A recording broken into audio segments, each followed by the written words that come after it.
Welcome to the Meditation Nest. Here, bedtime stories become gentle meditations designed to help your thoughts unwind as you slow the tempo of your life and embrace the night ahead. I invite you to slow your breath, soften your thoughts, and find peace as you listen. This is your time to rest, reflect, and dream.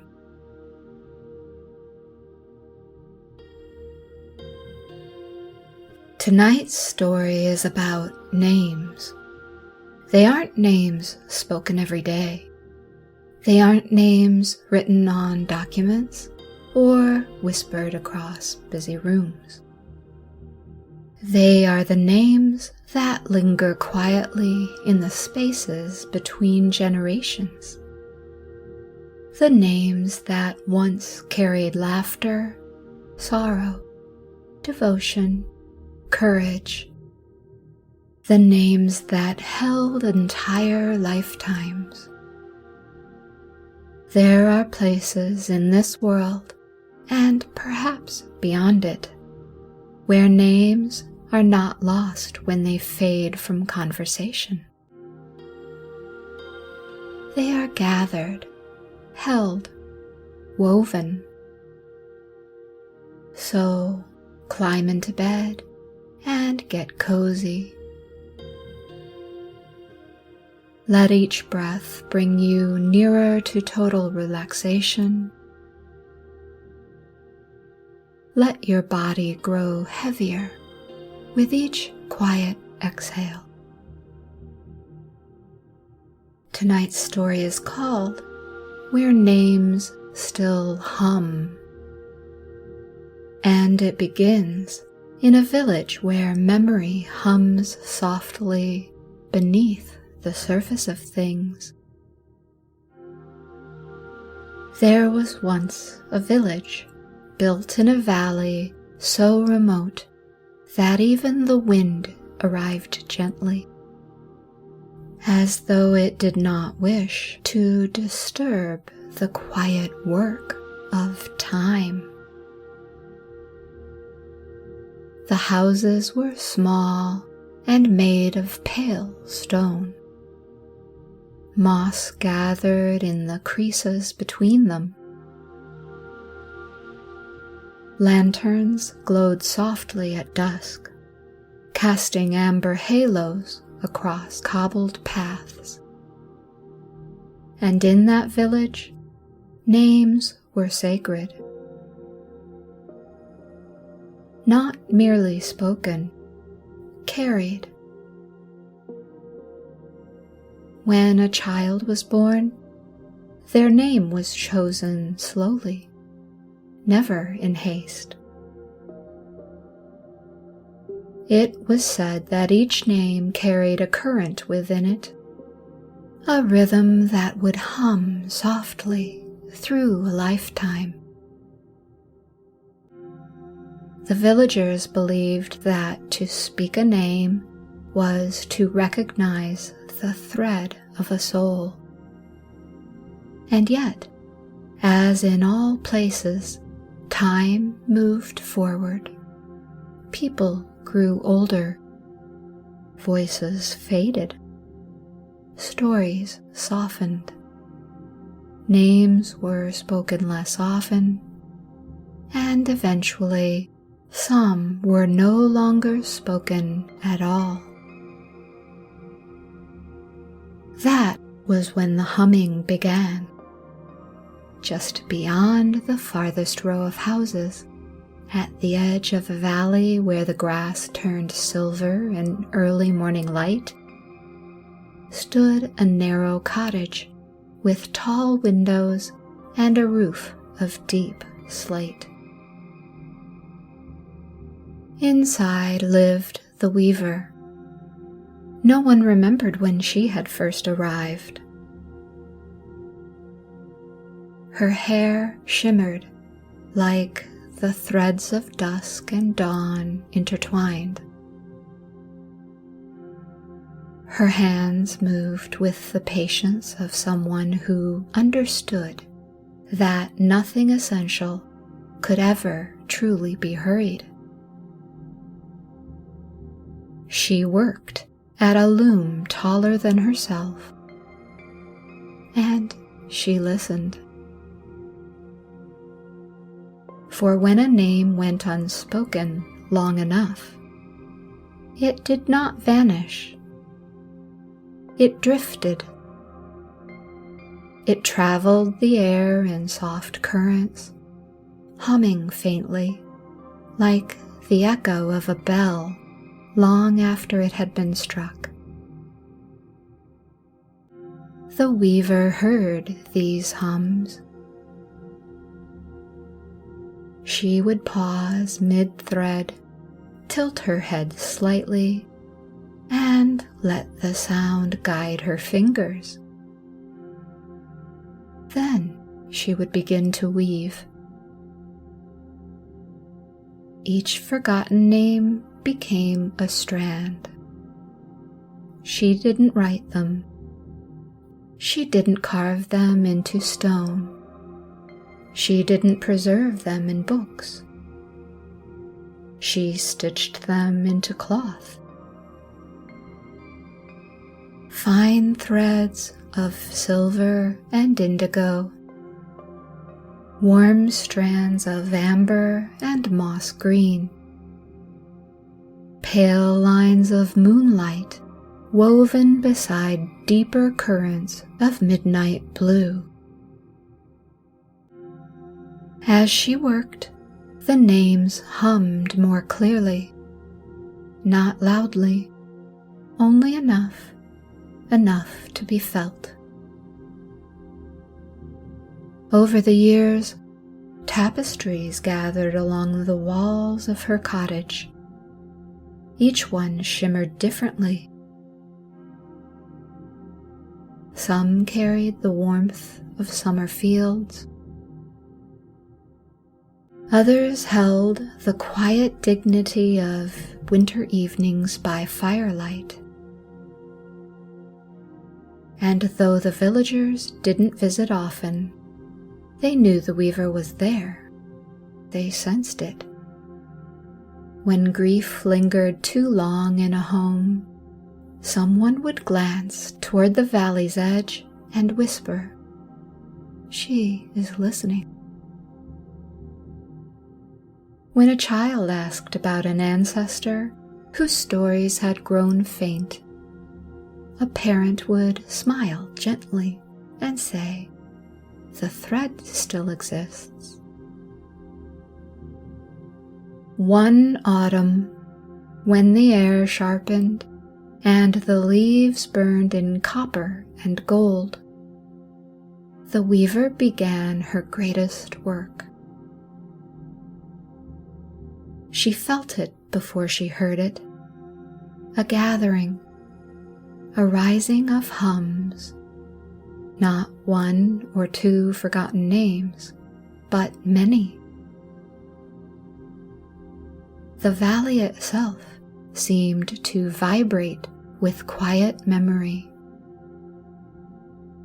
And for the first time in many years, the weaver hesitated. Her fingers hovered above the loom. The humming was stronger than she had ever known it, layered, insistent, woven with tones both tender and heavy. She closed her eyes to listen more clearly, and beneath the rising chorus of forgotten names, she heard something else. A silence. A space where one hum should have been. There had once been a name that hummed close to her own. Not loudly, not urgently, but steadily.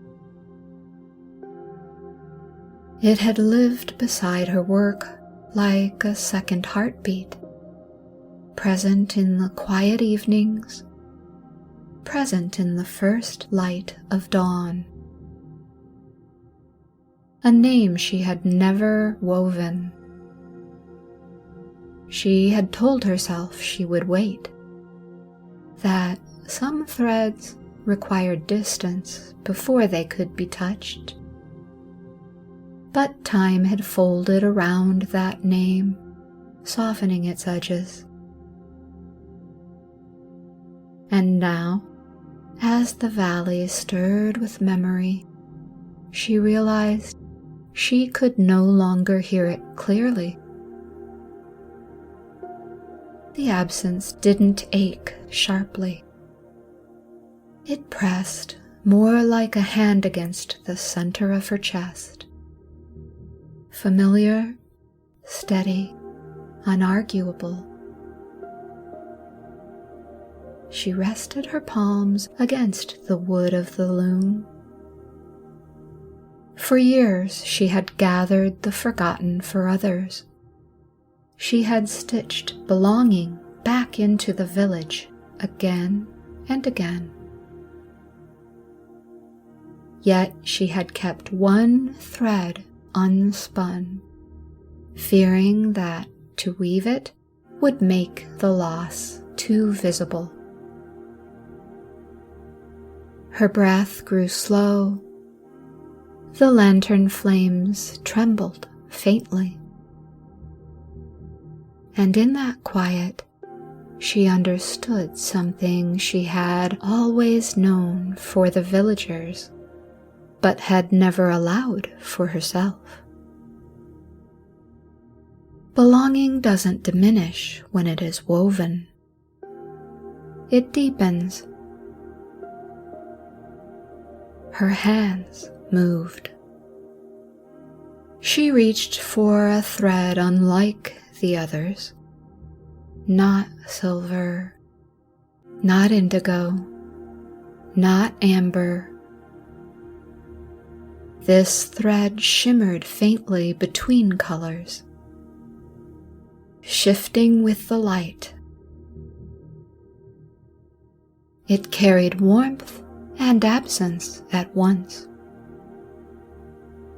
She drew it into the growing tapestry, weaved it with quiet resolve. The hum did not return as it once had. It changed. It settled into the larger resonance of the cloth, no longer separate, no longer hovering outside the pattern. The weaver didn't cry. She didn't need to. The thread lay steady among the others, and when she stepped back, she felt ease and comfort. Her quiet feeling of loss had been given form.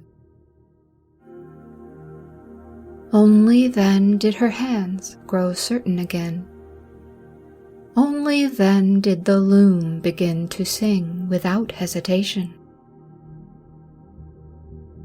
She lit every lantern in her cottage. She opened her tall windows wide. She let the wind carry the faint sounds inward. And she began. Her fingers moved without hesitation.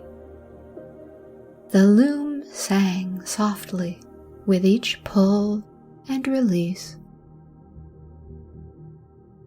Threads crossed threads in intricate patterns, spirals and arcs, and gentle convergences that resembled the meeting of rivers.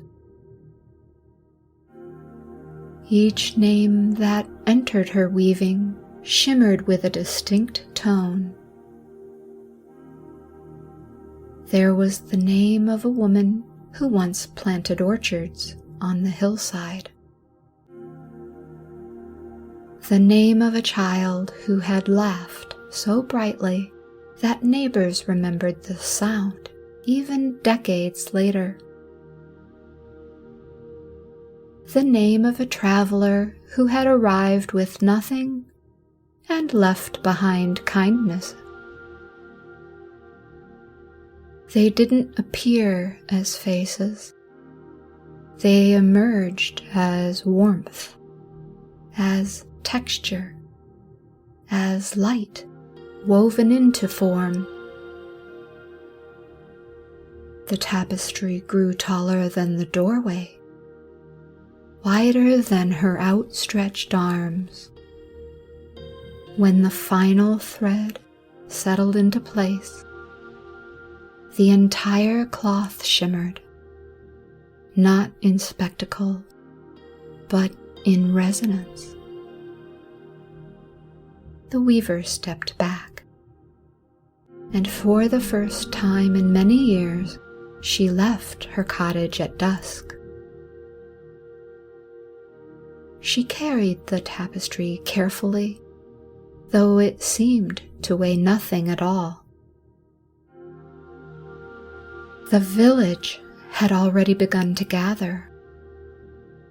They felt it, the subtle shift in air, the quiet anticipation that runs through a community when something sacred approaches.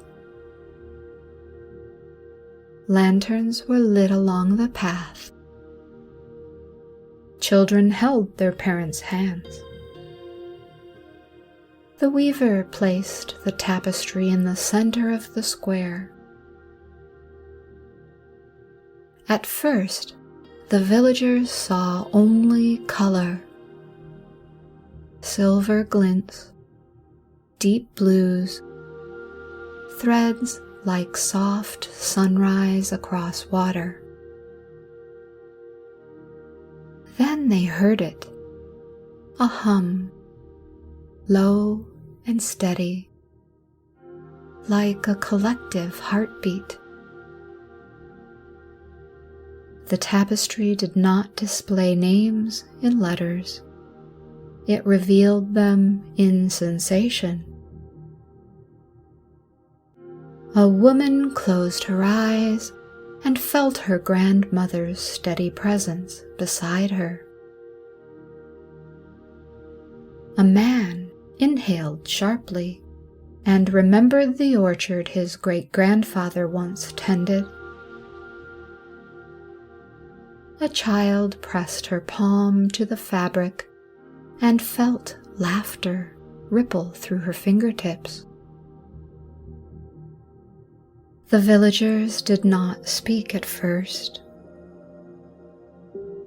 They listened, and as they listened, something within them warmed their hearts and filled their souls.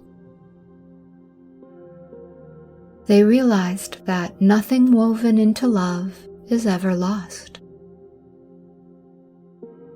For even when names fade from daily speech, they remain threaded into the fabric of belonging. The weaver stood quietly at the edge of the square. She didn't explain her work. She didn't claim recognition. Her hands rested gently at her sides. The tapestry shimmered beneath lantern light, carrying hundreds of hums, none demanding attention, all offering presence. As night deepened, the villagers returned to their homes with something subtle restored. Not memory in detail, but memory in essence. They began speaking certain names again, softly, reverently, not out of obligation, out of recognition. And in her cottage at the edge of the valley, the weaver returned to her loom, for new names would one day hum. And the weaver understood something the villagers were only beginning to sense: that remembrance is not the same as repetition. A name doesn't remain alive because it is spoken often. It remains alive because it once carried love. Love alters the fabric of the world. It leaves behind an impression, subtle, enduring, like the faint warmth that lingers in a chair long after someone has risen from it. Even when stories fade and details blur, the imprint remains. It settles into places unseen, into gestures passed down unconsciously, into kindness offered without knowing its origin. Forgetting, she knew, was not erasure. Forgetting was simply the soft folding of a page. The thread still exists beneath the fold.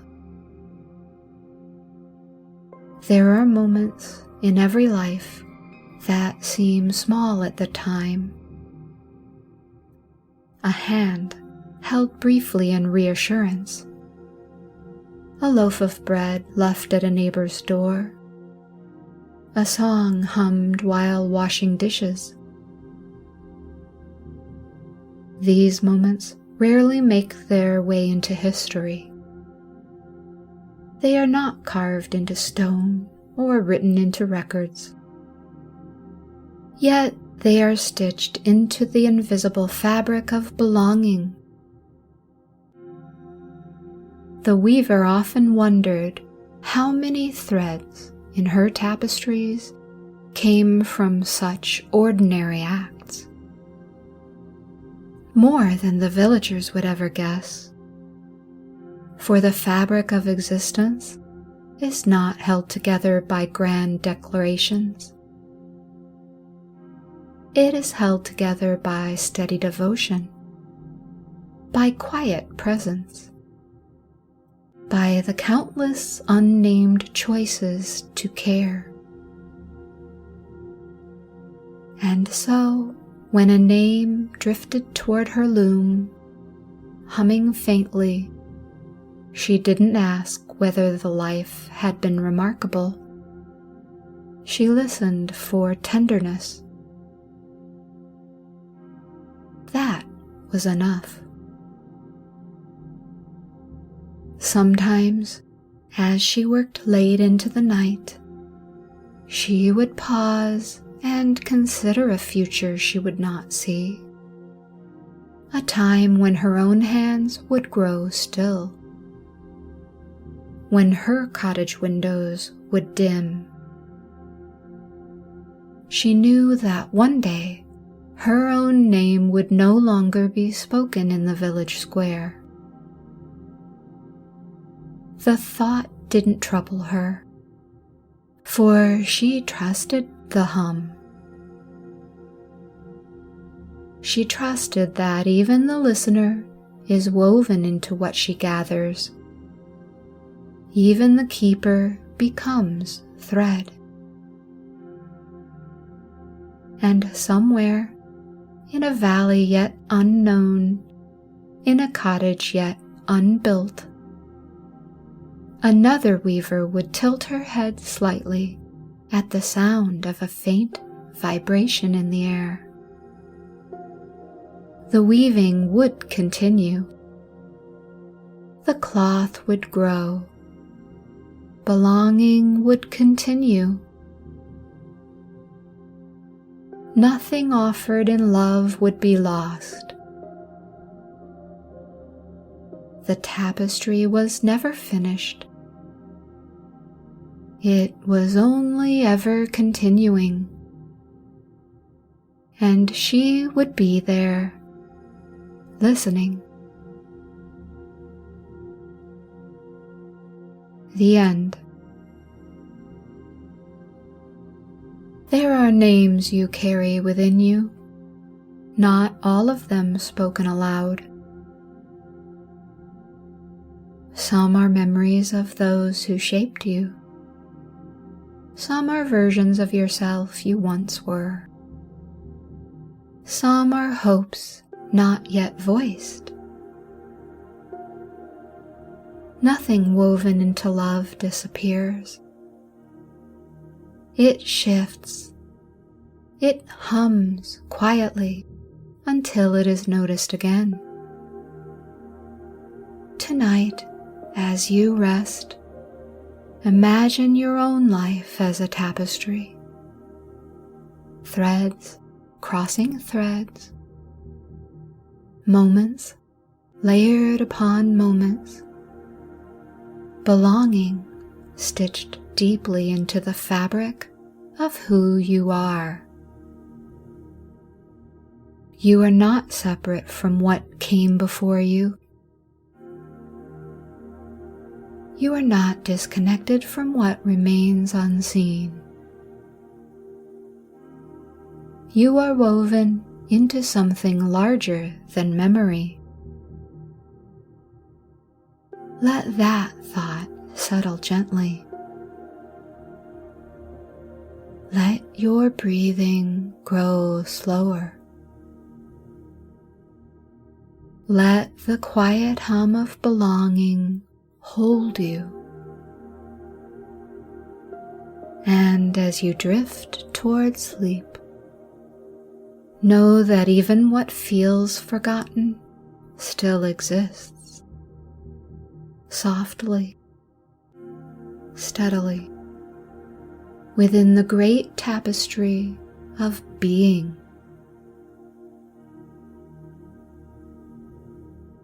Good night. As this episode comes to a gentle close and the world outside grows quiet, may you find comfort within your own meditation nest. Let your mind settle softly. May tranquility wrap around you, inviting deep rest and serene dreams until dawn. If you'd like to help keep the meditation nest aglow, please consider buying me a cup of coffee by visiting ko-fi.com/BethPodcast. Every small kindness helps the light travel a little further. You can also access a free weekly blog on substack.com. Check the show notes for links. Until we meet again, rest in the quiet knowing that you are safely held by the night.